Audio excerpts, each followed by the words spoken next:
जो राजनीतिक हलचल मची हुई है, कयास लगाया जा रहा है कि नीतीश कुमार एक बार फिर से राजनीतिक हलचल मचा सकते हैं, बिहार में सरकार फिर से गिर सकती है और वो एक बार फिर से नरेंद्र मोदी के साथ आ सकते हैं। तो आज गणतंत्र दिवस है, क्या कहना चाहेंगे इस विषय को लेकर और 2024 चुनाव को लेकर के? पहले तो देश को गणतंत्र दिवस की बहुत बहुत बधाई हो, क्योंकि ये गणतंत्र दिवस नहीं गणतंत्र दिवस है। जिस तरीके से बुलडोजर बाबा, जिस तरीके से गोलियां चलाकर मारना लोगों को, ये गणतंत्र दिवस है। ये गणतंत्र दिवस न 10 साल से केंद्र सरकार का था, न उत्तर प्रदेश में इस वर्तमान जो सरकार है योगी की। क्यों तो ये देश की सरकार संविधान को नहीं फॉलो करती क्या? फॉलो करती होती तो हम गणतंत्र दिवस थोड़ी गणतंत्र दिवस मना रहे होते। ये गणतंत्र तो आपको दिवस ऐसा क्यों लग रहा है कि आपको गणतंत्र दिवस नहीं गणतंत्र दिवस कह रहे हैं? आपको ऐसा क्यों कह रहे हैं आप अंधे हैं?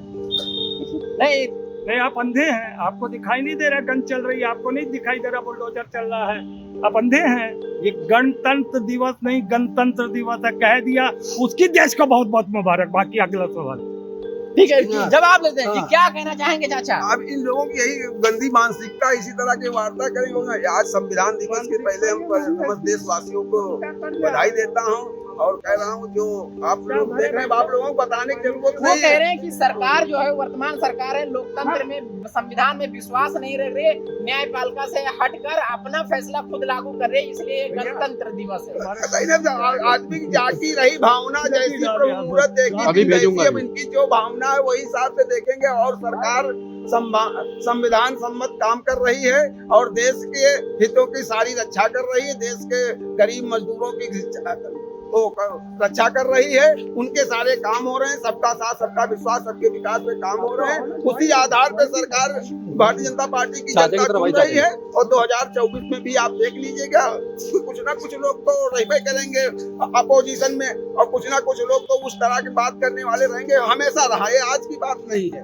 और उस सही चीज को अगर आज आगे यहाँ स्वयं राम भगवान, अगर भगवान हमेशा साथ आ जाए कहते तब मैं भाजपा की तरफ से खड़े होकर के तब भी कहेंगे तुम भाजपा के बनाए हुए साझा भगवान नहीं हो, भाजपा के बनाए हो, हम नहीं तुमको मानते। तब इन लोगों को कोई यही तर्क कुछ लोग, आप जैसा आप तर्क दे रहे हैं, यही तर्क दूसरे लोग भी देते हैं कि इस समय मोदी जी को कुछ लोग इस तरह फॉलो करते हैं और भगवान भी आकर कहते हैं कि मोदी इस मामले में गलत है, तो लोग मानने के लिए हाँ, तो हम नहीं, क्योंकि देश के साथ उन्होंने ऐसा काम किया है। भगवान की बात भी नहीं मानेंगे। नहीं, भगवान क्यों नहीं बात मानेंगे? भगवान यही कहने वाले थे। भगवान की बात भगवान मान तो रहे, अगर उनके खिलाफ अगर कहेंगे क्यों नहीं मानेगा। लेकिन जो ये लोग नैरेटिव फैला रहे हैं, अब आपने अभी देखा 22 तारीख अगर ये काम हो गया, अब उसके बाद तुम शिक्षा उस पे बात करिए आकर के, और उस पे बात करिए, उस पे आकर के आप देखिए 2024 चुनाव लड़िए। आप क्यों आप इतना बड़ा गठबंधन बना रहे हो, काहे नहीं तुम्हारे साथ सब लोग रुक रहे हैं? विपक्ष तो कह रहा है कि हम सरकार को इसी मुद्दे पे खींचना चाहते हैं। सरकार मंदिर पे अटकी हुई है, वो आना ही नहीं चाहती शिक्षा स्वास्थ्य पे। कितने विपक्ष के कितने धरना हुए, कितने प्रदर्शन हुए, हमको बताओगे? 7 साल में अगर नहीं सरकार कर रही तो कैसे करोगे? हम तो कह रहे अच्छा कर रहे हैं। जब हमारा विरोध करोगे तब भी हम उस पे जानेंगे। तुम हमारा विरोध है, जब कर नहीं रहे, जब तुम निकल नहीं रहे। अरे भाई, देश में राहुल गांधी इतना बड़ा न्याय यात्रा कर रहे हैं। अरे राहुल गांधी, और क्या चाहिए? राहुल गांधी जी का वो नाटक यात्रा है, वो कोई जवाब दे लेते हैं। क्या कहना चाहेंगे? राहुल गांधी की बता रहे हैं न्याय यात्रा को नाटक यात्रा, क्या कहना चाहेंगे आप? नाटक तो मोदी जी करते हैं। धर्म का नाटक ऐसा भयानक तरीके से किए हैं कि अगर वो धार्मिक आदमी है तो वो बोलते हैं कि मोदी को राम को मैं लाया हूँ, जबकि असल में राम को गाय लाई थी। पृथ्वी गाय का रूप, जब पृथ्वी में अत्याचार बढ़ा तो पृथ्वी गाय का रूप धारण कर ली और ब्रह्मा लोग गई, ब्रह्मा से प्रार्थना की और भगवान ने कहा कि हम अंशों के साथ सूर्यवंश में मनुष्य का रूप धारण करेंगे और तुम्हारे भार का हरण करेंगे। आज उस गाय को सबसे ज्यादा काटने वाला मोदी सरकार है। 2014-15 में 14.75 टन मिलियन गाय का एक्सपोर्ट हुआ है, जो 10 साल में सबसे अधिक है। अगर तुम धार्मिक हो तो आप अपना चोला उतारो और बताओ कि क्यों गाय को इतना ज्यादा एक्सपोर्ट हुआ। आज तीसरे नंबर में हम लोग गाय का एक्सपोर्ट कर रहे हैं इंडिया में। तो ये राजा व्यापारी है और प्रजा भिखारी हो रही है। जैसे चाणक्य, ये राजा व्यापारी है। एक्साइज ड्यूटी आप 27 लाख करोड़ ले लिए गरीबों से, जीएसटी आप 1,90,000 करोड़ ले लिए, आप किसानों से 2,81,000 करोड़ ले लिए, आप कृषि यंत्र में बढ़ा दिए 12% जीएसटी में, आपने खाद पे बढ़ा दिया रेट, आपने डीजल पे बढ़ा दिया रेट और किसानों से आप ले लिए और 70,000 करोड़ दे दिए। तो आप धार्मिक तो है ही नहीं।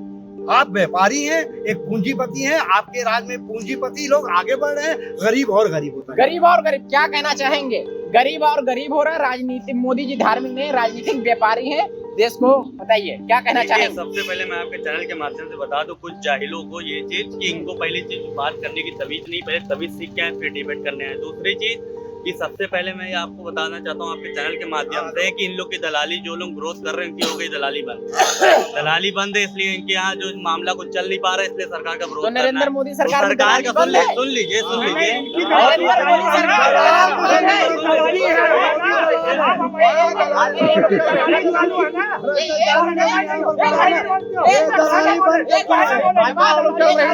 नहीं, बीच में डिबेट खराब होगी। क्षमता नहीं है ना बात करने की, इसलिए मैं कह रहा हूँ क्षमता नहीं है बात करने की।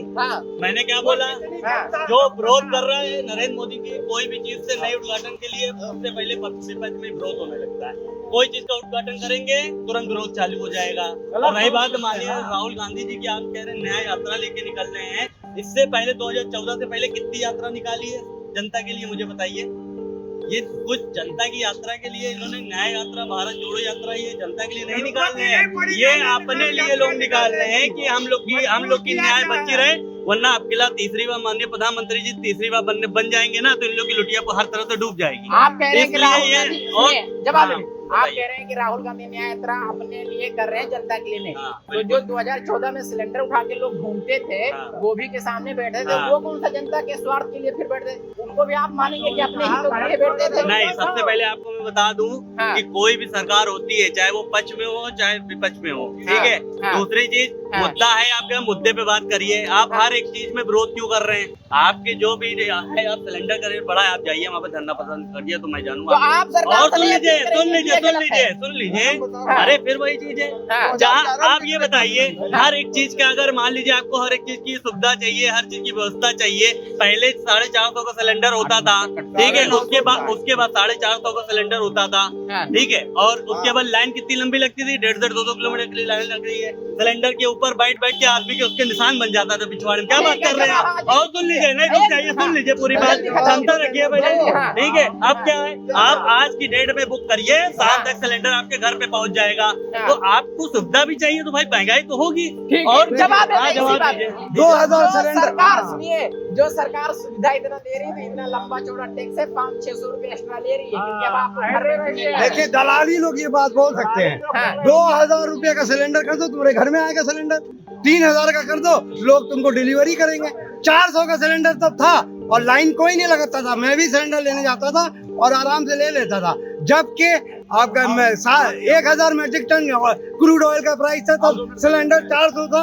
आज क्रूड ऑयल का दाम 700 रुपया है और सिलेंडर 1200 रुपया है। ये व्यापारी को सरकार है, बनियों की सरकार है। झंडा देख लो आप, आज 26 तारीख है, एक भी झंडा नहीं लगा होगा हिंदुस्तान का, सब भगवा लगा है। ये RSS के लोग नहीं, ये संविधान पर चोट कर रहे हैं। संविधान बदलेंगे, हिंदू राष्ट्र लाएंगे। दलित लोग से बोलना है कि आप समझ ले, आप जो इनको वोट दे रहे हैं, आपका अम्बेडकर का संविधान ध्वस्त कर देंगे। ये ध्वस्त करने जा रहे हैं आपका संविधान, उसमें सेकुलरिज्म को तोड़ देंगे। आपको दलितों को इनके हटके अम्बेडकर के बाद वापस आना होगा। अगर संविधान बनाना है तो मोदी को हटाना होगा। जय हिंद, जय भारत।